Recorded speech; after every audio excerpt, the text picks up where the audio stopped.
एमएमसीज phase 6, last topic है आज आपका इसका, that is shadow of candles.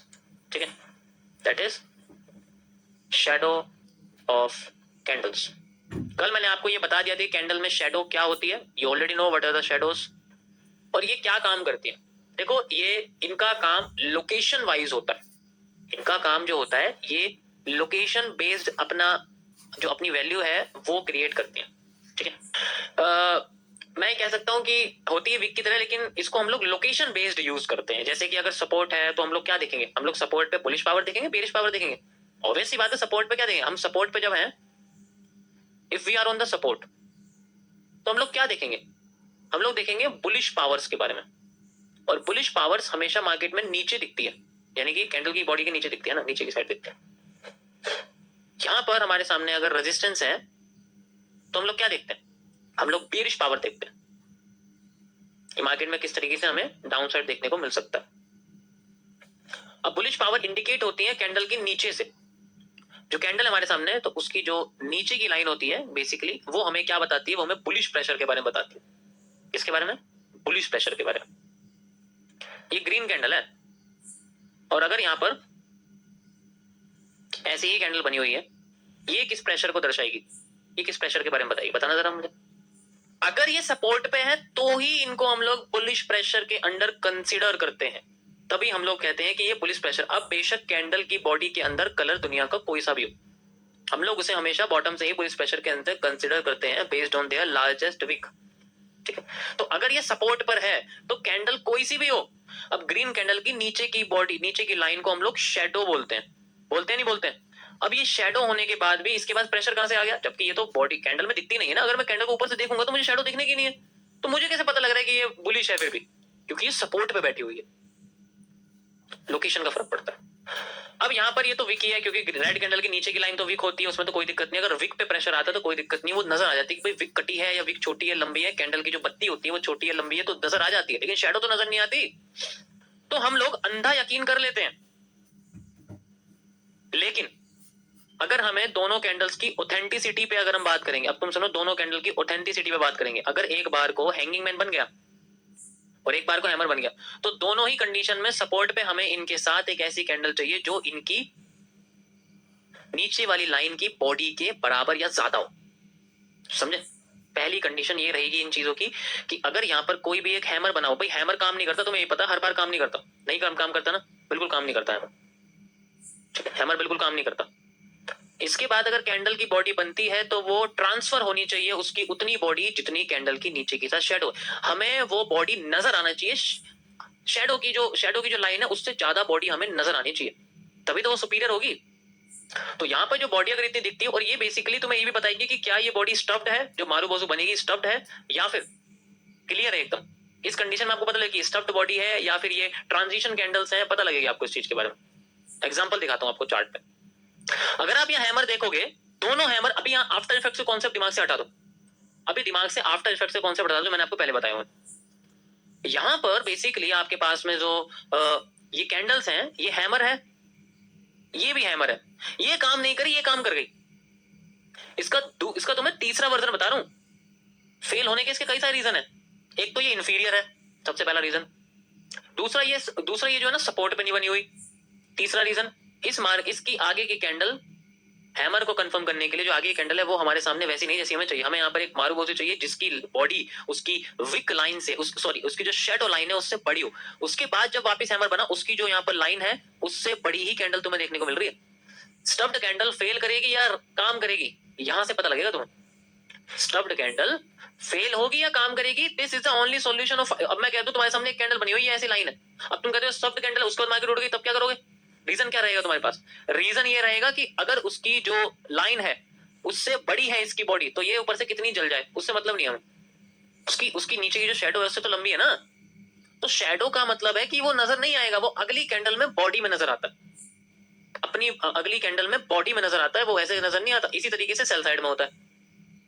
ये देखो, दिख रहा है आप लोगों को? ये देखो, दिखा क्या दिखा? सेम। लोकेशन मैटर करेगी, ये चीज हमेशा ध्यान रखना कि लोकेशन हमेशा मैटर करेगी। यू कैन सी कितना बढ़िया हैमर है, फेल हो गया, उसके बाद फिर आ गया, और उसके बाद जो बॉडी है वो इससे ज्यादा बन गई। स्टफ्ड कैंडल नहीं बनती ऐसी कंडीशन, मतलब मैं ये नहीं कह रही 100% यही होता है, ऐसा मतलब ये कह रहा हूं कि अगर सपोर्ट पे है और उसके बाद हमें मारूबोजू दिखती है जो उससे ज्यादा बड़ी हो, अब इसके पास इतनी पावर ही नहीं है, जब मार्केट के पास इतनी पावर नहीं है कि वो इतनी बड़ी कैंडल बना दे इसके बाद, तो वो क्या करेगी, वो रीटेस्ट करेगी, फेल करेगी, फिर उतनी कैंडल बनाएगी। You can see like this, ये देखो आप, ये आपके सामने कैंडल है, अगली कैंडल की बॉडी इसकी शेडो से, क्योंकि रेड कैंडल की जो ऊपर की लाइन होती है वो शेडो होती है, मैं आपको पहले यहां समझा देता हूं उसमें।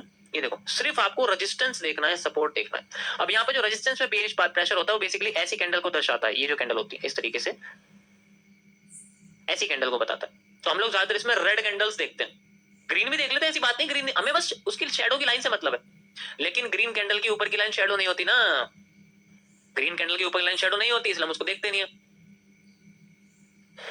अब यहां पर ये ग्रीन कैंडल है, मान लो ये रेड कैंडल, अब रेड कैंडल देखेंगे, अभी हमने ग्रीन कैंडल देखी नीचे, अब हम देखेंगे red candle. Why the shooting star fail and why the shooting star work, ये आपको आंसर मिलेगा इसका, ठीक है, क्योंकि रेड कैंडल की जो ऊपर की लाइन होती है उसको हम लोग शेडो बोलते हैं, क्योंकि हम मोमबत्ती उल्टी लटकी रहती है ना चमगादड़ की तरह। अब ये रेजिस्टेंस पे होना चाहिए, ठीक है, ये देखो दिस इज ए रेजिस्टेंस, यार इससे बड़े रेजिस्टेंस मिलेगा तुम्हें, देखो कितना बड़ा रेजिस्टेंस एरिया है, ये तो फेक आउट है ऊपर, उससे क्या फर्क पड़ रहा है, फेक आउट है नहीं है, we need a resistance area and now we have a, देखो ये देखो, ये दिख रहा है आप लोगों को, लेकिन इसके बाद कैंडल नहीं बनी उतनी बड़ी, उतनी बॉडी नहीं मिली हमें, तो उसको कंसीडर नहीं करेंगे। दोबारा मार्केट यहाँ आई, देन अगेन यहाँ पर देखो हमें ये दिखी, ये देखिए इसकी ऊपर की लाइन से नीचे की लाइन बहुत लंबी है, और दिखाता हूं मैं आप,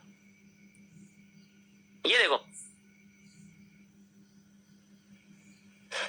इतनी बॉडी है, we have this body and we have this body, देखिए आप लोग कैंडल नीचे, इस तरीके से हम लोग जो रेफरेंस जो आपको मैंने कल कैंडल्स बताई थी, ठीक है, ये वाली कैंडल्स आपको मैंने बताई थी जो सेम कलर की कैंडल्स होती हैं, जैसे green marubozu, hammer, hanging man, और फिर रेड मारूबोजू या शूटी है, we have this body and we have this body, देखिए आप लोग कैंडल नीचे, इस तरीके से हम लोग जो रेफरेंस जो आपको मैंने कल कैंडल्स बताई थी, ठीक है, ये वाली कैंडल्स आपको मैंने बताई थी जो सेम कलर की कैंडल्स होती हैं, जैसे green marubozu, hammer, hanging man, और फिर रेड मारूबोजू या शूटिंग स्टार रेड मारूबोजू, तो इस तरीके से वो कैसे काम करती है, ये जो ट्रांजिशंस क्रिएट करती है, ठीक है, मतलब ट्रांजिशन कैंडल जो होती है ट्रांजिशन क्रिएट करती है, वो उनके अंदर स्टफ्ड होने का, अगली मारूबोजू के कमजोर होने का रीजन कैसे पता लगता है, इससे पता लगता है।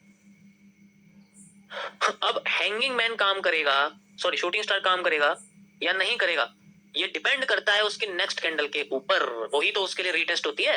हमेशा तुम्हें मार्केट के break of change of character के करने के बाद ऊपर घूम के जब जा रही है, ऑर्डर ब्लॉक पे जा रही है, एफवीजी, वो सब की जरूरत नहीं पड़ती, कैंडल्स ही बता देती है हमें क्या वो कर रही है, क्या नहीं कर रही है, क्या नहीं कर रही है।